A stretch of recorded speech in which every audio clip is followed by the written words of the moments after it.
everybody, it's Ruby here today, and today I'm doing the book haul for the book buying trip that I did with my dad. That trip has been uploaded and is on YouTube, so I will link that down below. For anybody who doesn't know or doesn't care to watch the vlog, my dad and I went to a couple of thrift stores in Alberta and checked out a bunch of different places that we knew to be good. My dad was checking out specific old covers and sci-fi paperbacks. I was just looking for books either for my friends or books that I was interested in reading. Of course, I'm moving away soon, so of course I got a little out of hand as to what I bought, but they're still going to be a part of my collection, and there's still a couple that I want to read right away, so I thought I would get into that.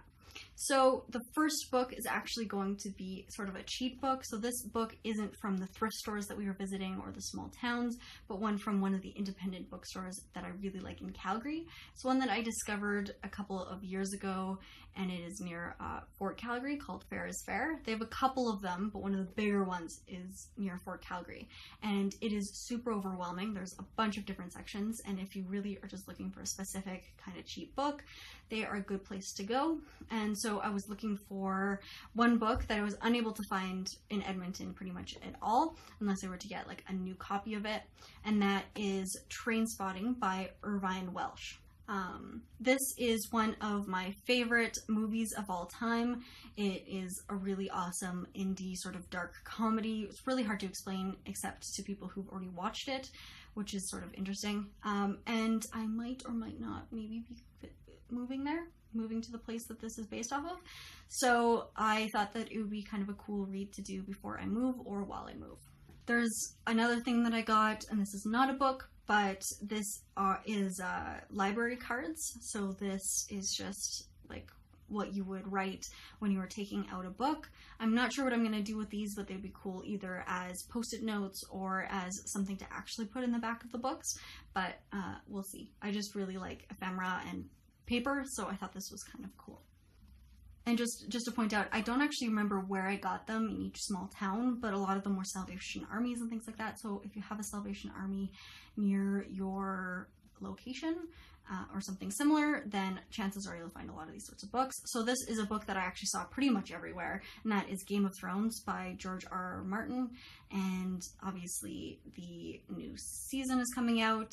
I was someone who watched the TV show before reading any of the books, so I am obviously part of that crowd, but I hadn't really been into fantasy books as of late, and I picked this one up, unsure about it, but it actually looks like a fairly easy read. It doesn't read like a fantasy novel in the same way that Terry Brooks or Tolkien does, so it hopefully is more of like general fiction than anything sort of fantasy or sci-fi, and so we'll see.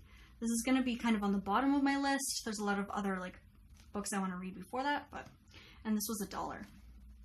And then I have The Blind Assassin by Margaret Atwood, and you can actually see right here that it is $1.50 from Mission Thrift Store.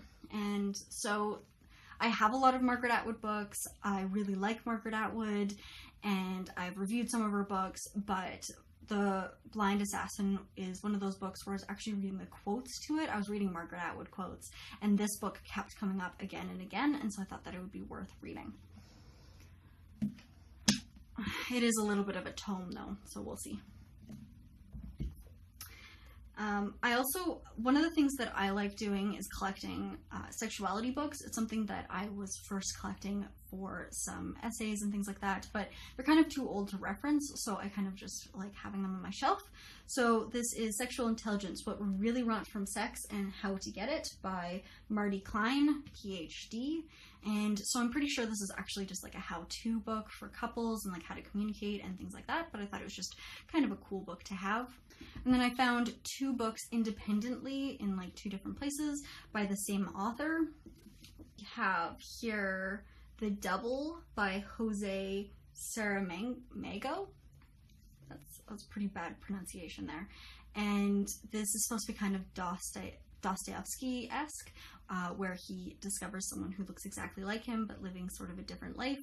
I watched the movie version of this, I believe, in Europe at some point, and I was really blown away by it. It's very odd, very surreal, or yeah, surreal. And so I've been like just kind of telling people about it, and people haven't really been understanding me. And so I thought that I would pick it up.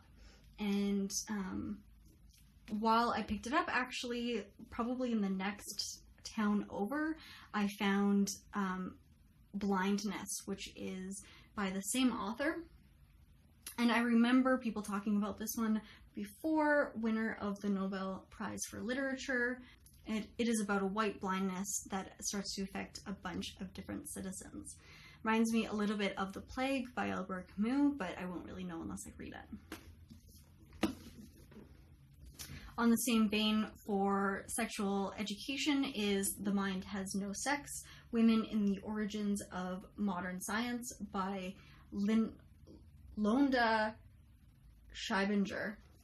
And this is about women scientists and sort of their discoveries and some of that history. And this was $1 as well, and it has just a bunch of cool different sections that I was interested in. So battles over scholarly style, scientific women in the craft tradition, noble networks, and institutional landscapes. So I imagine this really has to do with a lot of the politics that are involved in the scientific community. Then I have Cloud Atlas by David Mitchell. Again, one of those ones where I watched the movie before reading the book. Honestly, I watch so many movies that it's really difficult now for me to read the book before anything else. And I'd been wanting this one for a while because I really liked the movie, and I thought anything that could be improved on in the movie was probably in the book. And so I was interested in that, and it is just about like timelines of people at different points in human history.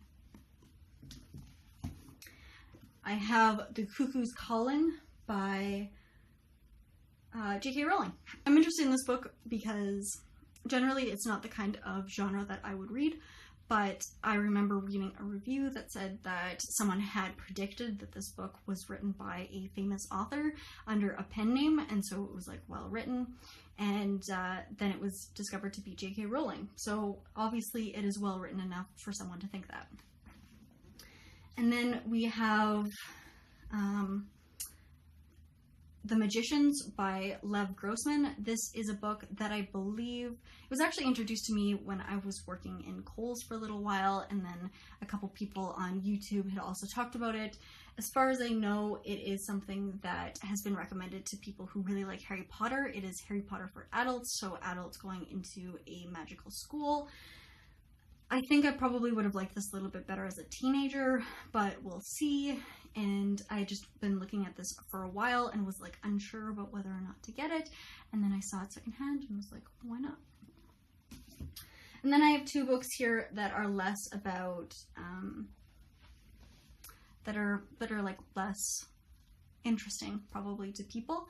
There's Scotland with Color Master. So this is sort of an older color photo book that I thought was just kind of cool.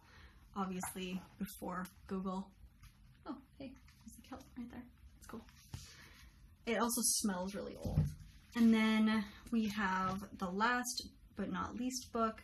This was $2.50, a little bit more expensive because it was a specialty book. And it is The Last Days of MASH by Arlene Alda and Alan Alda. MASH is one of my favorite TV shows of all time. I fell in love with it at 9 or 10, and I've loved it ever since, watched every episode several times. I've also seen Alan Alda in real life, and so I thought this was kind of cool. This is a book I've never really heard of or seen before, but it is some of the like notes that they took when they were filming, and some of the photos resulting in that, so some of the script, and so I thought that would just be kind of cozy. I also have a couple books that I'm not showing because I've already given them away, but I found 2 Oliver Sacks books and 2 Sedaris books that I was giving to one friend, and then I found another book that is about I think his name is William Smith, and he sort of discovered a new way of understanding geology in England, and I'm giving that to another friend who really likes geology. So pretty good haul here for fairly cheap, and just a lot of books that maybe I didn't specifically have in mind, but I had wanted to read at some point. And so obviously was super gluttonous with my decisions. But thanks for watching. I hope you like it. Like I said, the actual process of buying the books is also on my channel, so take a look at that. Otherwise, like, subscribe, do your thing, and I will talk to you guys later.